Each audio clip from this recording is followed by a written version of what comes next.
But yeah, as Pat was saying, I don't expect some kind of resolution. This may drag on many months. This is the first step. Well, I guess the launching of the investigation is the first step, and then the conclusion, and then the drafting of the notice of allegations.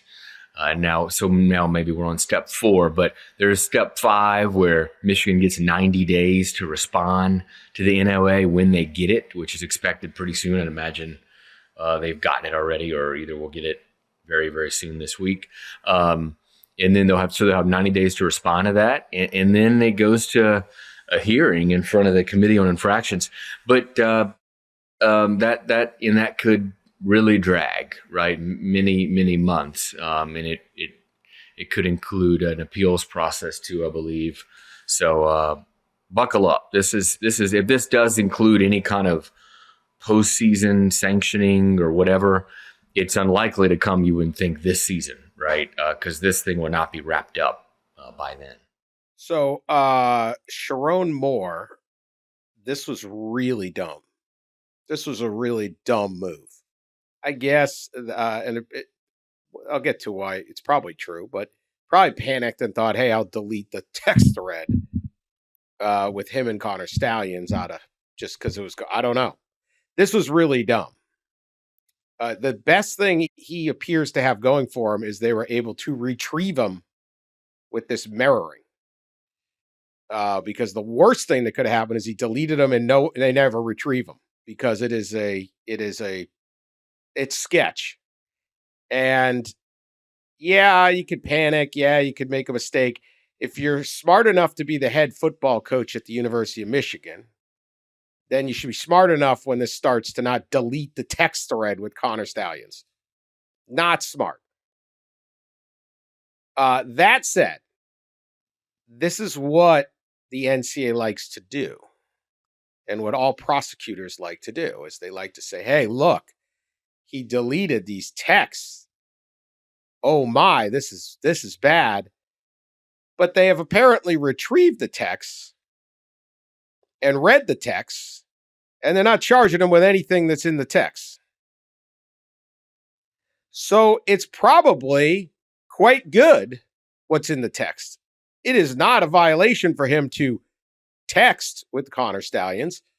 They could even talk football. The whole point of this investigation, or the main question, was always the same one.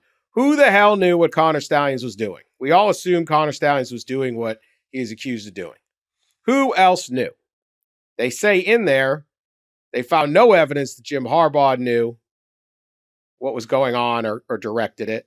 They don't seem to have anything else that anybody else knew at a high level. They mentioned one staffer and the intern room that Connor was running like something out of Wolf of Wall Street, apparently, sending them, convincing them all that we weren't really breaking the rules here.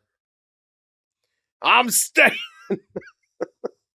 I don't know what that. Can you imagine Connor Stalions running the intern program at the Michigan football offices? They may there's another line in here. I know now I'm off the topic, but that this draft states that Harbaugh failed to actively look or evaluate for red flags.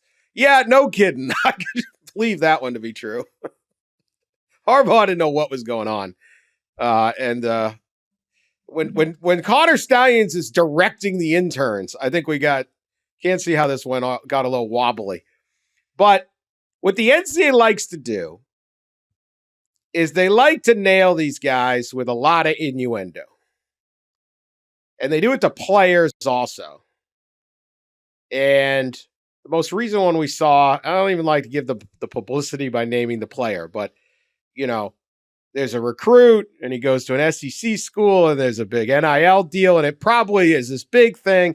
And they kind of hint that it's this big problem and the player and his family get dragged through the mud and they got to defend themselves. And there's a lot of suspicion. And they never actually gets charged because the attorney general of the state comes in and tells them pound sand and you're going to have to get rid of your whole NIL program. But they like to throw these guys out there and say, oh, look at this. And everyone reacts and takes the bait. Goes, Connor Sherrone Moore is deleting text. Why would you delete text? He must be guilty.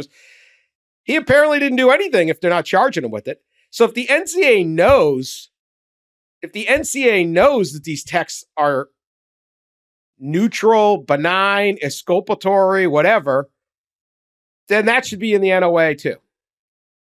I'm not trying to martyr Sherrone Moore because deleting the text is a profoundly dumb maneuver and profoundly dumb at your pay grade. But he's probably innocent, or they would have charged him with something. I would say he's probably not chargeable as opposed to necessarily innocent.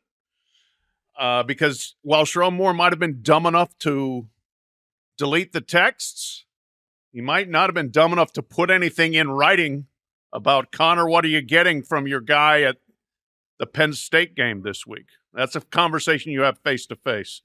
Perhaps. Not a conversation you have on the text. Perhaps. I find it completely impossible the more we find out to believe that Connor Stalions was acting alone.